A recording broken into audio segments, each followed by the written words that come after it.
मौसम तुसी लाहौर शहर का चेक करो। ए कुल तुसी देख रहे हो बदल ही बदल हैं, काले शाह बदल ए वेख रहे हो।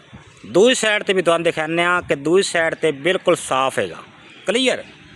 ए तुसी वेखो जरा, ए साइड वेखो, ए कोई काले शाह बदल नहीं, बिल्कुल जिवें दिन चढ़े होए आ इसी तरह जनाब दिन हैगा।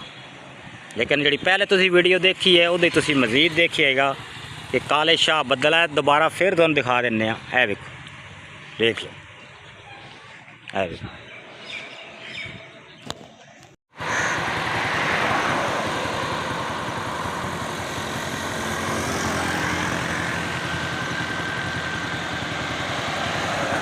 बारिश बड़ी शदीद हुई है, पहले बदल आई फिर बारिश।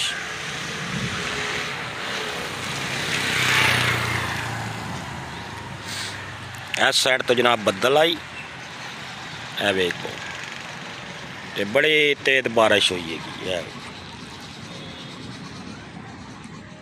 हुण तो पानी बहुत घट गया, वो सामने प्लाट है तो नज़र आ रहे सी, वो पानी ना भरिया पिया जे। मेरे दोस्तों कितनी सोहनी हवा चल रही है, इस तरह तुसी भी इंजॉयमेंट करो, मैं भी करदा। आगे तुहानू मजीद मैं गल सुनाना वा मेरे दोस्तों के थान है मेरे दोस्तों। तो ये मेरे दोस्तों कोई पिंड थान नहीं हैगी, ये भी लाहौर शहर हैगा, तुहानू आगे मजीद भी दिखावांगे।